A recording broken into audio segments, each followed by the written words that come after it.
Pagkatapos ay bumalik si Shenlang sa mansyon ng Earl dahil maaaring gamutin si Dasha ng gamot doon, pasukan ng Earl's Mansion, huminto ka. Isang batang opisyal na namumuno sa 12 ng mga mandirigma ay nagpapatrolya. Nang makita niyang pumasok si Shenlang ay pinigilan niya ito. Sino ka, at bakit mo ako hinaharangan? Ito ay isang nakagawiang inspeksyon. Jin Cheng, hepe ng Internal Guard, kandidato para sa manugang, siya ay puno ng ganap na paghamak at paghamak kay Shenlang, boss. May tao sa kotse. Napakatapang mo, Shenlang. Ano sa tingin mo ang karapatan mong magdala ng mga tao sa mansyon? Alamin ang iyong lugar. Mga lalaki, itapon ang taong ito. Ang lakas ng loob mo. Dalhin ang sugatang lalaking ito sa loob.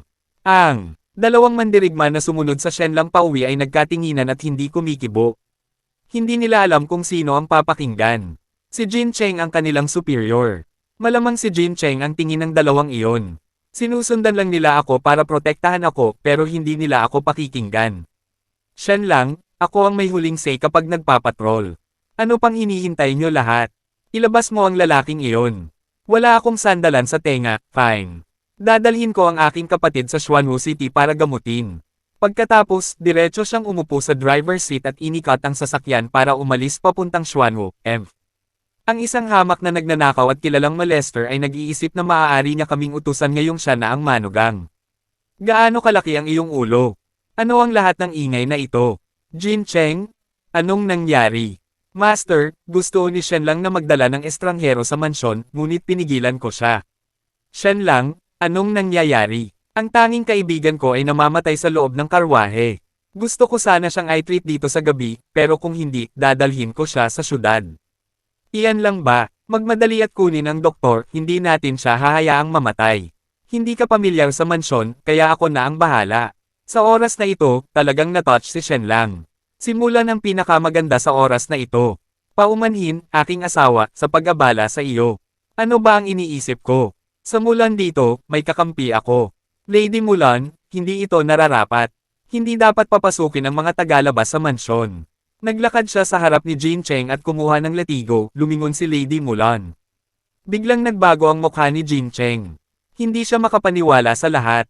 Ang latigo ay tumama sa katawan ni Jin Cheng, direktang napunit ang kanyang katad na baluti at nag-iwan ng madugong marka sa kanyang katawan.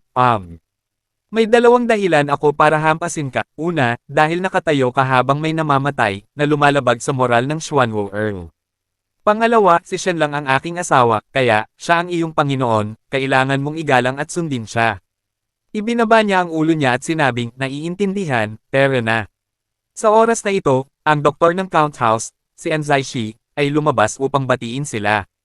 Ito ay sanhi ng pag-atake ng tigre, hindi ng isang martial arts expert. Ang mga pinsala ay tumutugma sa panloob at panlabas, na ginagawang madali upang matukoy ang mga pagdurugo. Susunod, aalisin natin ang dugo, muling i-connect ang mga buto, at dapat iyon na.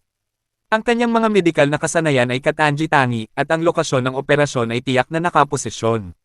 Sa kasalukuyang mga kondisyon, mahirap para sa akin na gumawa ng mas mahusay kaysa sa kanya. Kaya, Dr. An, ang ibig sabihin ba nito ay maaari siyang gumaling? Magpapagaling siya, ngunit kakailanganin ng ilang oras at gamot. Kukunin ko ang kanyang unang doses ng gamot. Napakalakas niya, kung ibang tao, matagal na silang namatay. Wala na sa panganib ang kaibigan mo. Para ko na siyang kapatid. Sana hindi niya isipin na kasing tanga ko siya. Tinawag kayong dalawang tanga diba? Tapos na ang buhay ko. Shenlang, Bianan. Samahan mo ako sa pag-aaral, the study room. Shenlang, alam mo ba kung ano ang ginawa mong mali? Paumanhin, Bianan, ngunit sa palagay ko ay wala akong nagawang mali. Parang kapatid ko si Dasha, at ang mansyon ang pinakamagandang lugar para tretuhin siya. Ginawa ko ang pinakamabuti para sa kanya. Shenlang. Kung gayon, paano ang pamba-blackmail kay Tianheng at gustong baliin ang mga binti ng kanyang ampon? Salamat, Bianan, sa pagligtas sa buhay ng aking pamilya. Ano nang pinalayas ako ng pamilya Shu sa bahay, binayaran nila si Tianheng para patayin ako. Sa wakas ay sinabi ni Shenlang ang totoo. Ano ba naman? Hindi talaga marunong kumilos ang mga bastos na ito. Shenlang, ikaw ay napinsala, at bilang iyong ama, hahanapin ko ang hustisya para sa iyo. Walang makakabuli sa manugang ko at makawala. Parehong personal na pumunta rito sina Lord Liu Huyan at Zhang Jin para magsampa ng reklamo laban sa iyo. Ang kanilang pagbisita ba ay tungkol lamang sa usapin ni Tianheng? Para kay Tianheng. Para lang masira ang reputasyon ko. Matapos ang lahat ng mga bagong alituntuning ito, ang mga opisyal na iyon ay patuloy na naghihintay na magkamali tayo. Sinabi mo sa harap ni Tianheng, sa harap ng lahat, na bukas ay personal mong mabali ang binti ni Tang Shisan, hindi ba? Oo, napaka-childish mo talaga. Kalimutan ang tungkol dito sa ngayon. Huwag lumabas ng ilang araw. Huwag mag-alala, hayaan mo akong alagaan ito para sa iyo. Ngunit kung hindi ako pupunta, hindi lang ako ang mawawala ng mukha bukas, ito ang magiging buong pamilya. Biyenan, mangyaring magtiwala sa akin. Walang magiging butas para pagsamantalahan nila. Gusto mo bang lumabas? Hindi nagtagal, nakaisip ng plano si Lord Count. Naglabas siya ng libro sa bookshelf at sinabing ito ang Jin Family's Code of Conduct. Ang ilang dekada na kasaganaan ng pamilya Jin ay nagmumula sa ating pagsunod sa Code of Conduct. Kung kaya mo itong bigkasan ng buo, maaari mong mabawi ang iyong kalayaan. Ako dapat ang magbigkas ng lahat ng ito. Inabot ako ng isang buong buwan para bigkasan ito, isang buwan lang. Walang kasing daming salita ang naisip ko. Ang aklat na ito ay may humigit kumulang 500 pahina na may halos 50,000 salita. Biyenan, tutuperin mo ba ang iyong salita at hayaan mo akong umalis kung maaari kong bigkasan ang aklat na ito? Siyempre, mabuti. Ang pagbigkas ng aklat na ito ay tiyak na isang masakit na karanasan para sa mga anak ng pamilyang ito. 23 araw lamang ang kinailangan ni Lady Mulan upang maisaulo at bigkasan ang aklat. Tungkol naman sa anak niya, hindi pa niya ito tapos sa pagme-memorize. Habang naaalala niya ang 1,000 salita, nakakalimutan niya ang 300. Isang oras lang ang inabot ng Shenlang. Yun ba? Akala ko magtatagal dahil nalilimitahan ako ng bilis ng pag-scan. Ginamit niya ang kanyang kakayahan sa computer para i-scan ang libro.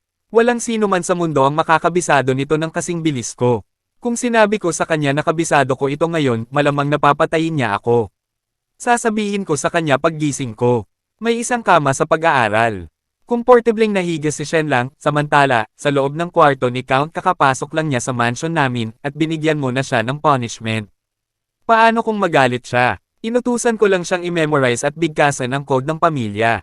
Ang mga miyembro lang ng pamilya ang pinapayagang mag-memorize at mag-recite ng code, ibig sabihin, hindi ko siya tinatrato na parang outsider.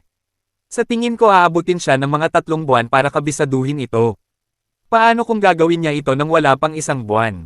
Tinalo niya si Zhang Boye noong nakaraan, imposible, kahit sa akin, umabot ng 1 buwan, at alam mo kung gaano ako katalino. Postahan tayo. Sinasabi ko na magagawa ko ito sa 1 buwan. Kapag nanalo ako ang nasa itaas at ikaw ang nasa ibaba. Dahil sa hindi inaasahang pangyayari ay namula ang mukha ng konde, at halos agad niyang tinakpan ang maliit na bibig ng asawa. Ano bang masama sa pagiging ako? Sigurado, ngunit sa palagay ko hindi ito mangyayari. Bumangon si Madam Count sa kama, nagbihis at lumabas ng kwarto, para masigurado na siya ang mananalo sa taya. Nagluto siya ng pagkain para mapangalagaan si Shenlang. Pagkatapos ng 1 oras, handa na ang walnut at lotus seed na sopas. Inimpake ni Madam Count ang sopas at personal na ipinadala sa Shenlang. Sarado ang study room ngayon. Iniulat ng naunang gwardya na si Shenlang ay nakatulog bago mag-alas 9, ang tanga. Totoo naman, yata ang mga chismis tungkol sa kanya. Isa siyang walang kwentang tamad. Naniniwala na siya ngayon na madali siyang matalo sa taya, kinaumagahan. Hindi nagtagal pagkatapos ng pagbubukang liwayway, nakita ni Shenlang ang Earl na nakatayo sa kanyang harapan na may malamig na ekspresyon. Shenlang, bakit ang tamad mo? Hindi ka nag-aral, at natulog ka pa ng maaga. Sinusubukan mo bang i-disrespect ako? Biyenan, mali ang pagkakaintindi mo. Natapos ko na ang pagsasaulo ng code. Kalokohan. Simulan ay napakatalino, ngunit tumagal siya ng 23 araw. Gaano katagal? 1 gabi. Sa tingin mo ba tanga ako o tulog ka pa?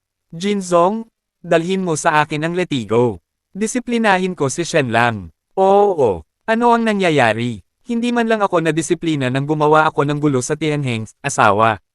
Masyado mong inaabot ito. Si Shenlang ay hindi sanay na maparusahan, paano natin ipapaliwanag sa magulang niya kung nasaktan siya ng husto? Shenlang, mas mabuting magmadali ka at humingi ng tawad sa iyong biyenan. Biyenan, kabisado ko na talaga lahat. Kung hindi ka naniniwala sa akin, maaari mo akong subukan. Ano? Sinubukan ko siyang tulungan pero ininsist niya na kabisado niya lahat. Sa tingin ba niya hindi ko siya dinidisiplina? Sige, Ang Kabanata 5 ay tungkol sa paggalang sa mga nakatatanda at pagsunod sa mga alituntunin sa bahay. Kung hindi mo ito mabigkas, mahaharap ka sa aksyong pandisiplina. Sa bawat salita, binigkas ni Shenlang ang ikalimang kabanata ng mga turo ng pamilya, sa kabuuan ay higit sa 2,000 salita. Walang isang salita na mali. Bukod dito, malinaw at maindayog ang kanyang pananalita. Talagang binibigkas niya ito. Siguro isang kabanata lang ang kabisado niya, magaling mong binibigkas. Ngayon bigkasan ng buo ang kabanata 16. Sa loob lamang ng 3 minuto, natapos na muli ni Shenlang ang pagbigkas. Muli, walang isang salita na mali. Lord Count, nagulat si Madam Count. Halos hindi sila makapaniwala sa kanilang narinig. Makalipas lamang ang 3 minuto, binibigkas pa rin ni Shenlang ang buong sipi. Paano ito posible? Napakaswerte kaya nitong batang ito. 2 beses na magkasunod. Ang Earl ay nanatiling hindi napigilan, gumuhit ng ilang higit pang mga kabanata sa sunod-sunod at kahit na direktang binibigkas ang isang tiyak na sipi, na nag-udyok kay Shenlang na magpatuloy mula roon. Ang hindi inaasahan, gayunpaman, ay walang kahirap-hirap na kinuha ni Shenlang mula sa kung saan ito tumigil, kahit na nagbibigay ng on-the-spot na interpretasyon at ibinahagi ang kanyang mga saloobin pagkatapos basahin. Tumingin ang asawa ni Lord Count kay Shenlang na puno ng pagmamahal. Siya ay talagang kahanga-hanga, mahusay na gumaganap, at hindi nagdadala ng anumang kahihiyan sa kanyang ina, napakawalang kamali-mali na performance. Talagang naisolo niya ang mga alituntunin ng pamilya sa loob lamang ng isang gabi. Asawa, huwag kalimutan ang ating taya, ako ang nanalo. Anong taya? Medyo namula ang mukha ni Lord Count. Ikinumpas niya ang kanyang kamay at sinabing tama, Ginang, sige na, may pag-uusapan ako kay Shenlang, sige. May aasikasuhin din ako. Jinzong, iabot mo sa akin ang latigo. Madam, bakit kailangan mo ng latigo? Tuturuan ko ng leksyon ng anak natin, ang tanggang baboy. Pakiramdam ng matabang lalaki ay uminit ang kanyang tenga, at hindi niya maiwasang paliitin ang kanyang katawan. Wala naman akong ginawang masama ngayong araw. Hindi naman ako makakaranas ng hindi nararapat na sakuna, di ba? Umupo ka sa tabi ko, Opo, Ginoo. Kaya Shenlang, paano mo ito nagawa? Isang araw sa huling bahagi ng tag-araw sa taong ito, bago tuluyang mawala ang init ng tag-araw, ang mga butil ng balang ay naani na, at ang mga panlo ng ikalawang panahon ay nailipat na sa lupa. Ngayon, ano ang pangunahing punto na sinusubukan mong gawin? Magsalita ng wika ng tao.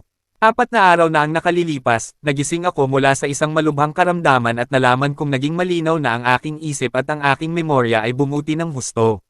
Sa harap ng malapit na kamatayan, ikaw ay lalabas na may mas mataas na karunungan at pananaw. Oo, masasabi mo iyan. Nagmuni-muni sandali si Lord Count at sinabing ito ang tinatawag nilang paggising, gaya ng sabi ng mga alamat. 180 taon na ang nakalilipas, ang isa sa aking mga ninuno mula sa angkan ng Jin ay nakaranas din ng paggising sa bingit ng kamatayan, na nagbabago mula sa isang basura tungo sa isang martial genius. Gumawa siya ng malaking kontribusyon sa pamilya, at nais ng monarko na gantimpalaan siya ng mas mataas na ranggo at titulo, ngunit tumanggi siya at sa halip ay humingi ng bagong kahariang bayan. Sa ilalim ng kanyang pamumuno naabot ng teritoryo ng aming pamilyang Jin ang rurok nito, na umaabot sa 5,000 kilometro kwadrado. Gayunpaman, sa kasalukuyan, wala kahit isang katlo nito ang nananatili. Ang ninuno na iyon mula sa pamilyang Jin ay hindi rin maaaring maglakbay sa panahon, hindi ba? Dahil mayroon kang ganitong pagkakataon, dapat kang magsumikap pa at huwag maging mapagmataas o mawala sa paningin ang iyong mga layunin. 10 taon kang nag-aral noon, at hindi ka man lang nakapagtapos sa lokal na paaralan, na nagpapakita kung gaano kahirap ang iyong pagganap. Susunod, mag-aral kang mabuti para makabawi, oo. Mahigit 10 taon na akong nag-aral sa dati kong buhay, at ngayon kailangan kong magpatuloy sa pag-aaral. Biyenan, nangako ka noon, hanggat natapos ko ang pagsasaulo ng mga alituntunin at tuntunin ng pamilya Jin, ay tatanggalin ang utos ng pag-aresto sa bahay, at maibabalik ko ang aking kalayaan, biyanan, mangyaring isaalang-alang ito. Binigyan mo ako ng maraming pag-iisip. Baka umalis ka na. Salamat. Aalis na ako ngayon. Tianheng, ang iyong oras ay dumating na.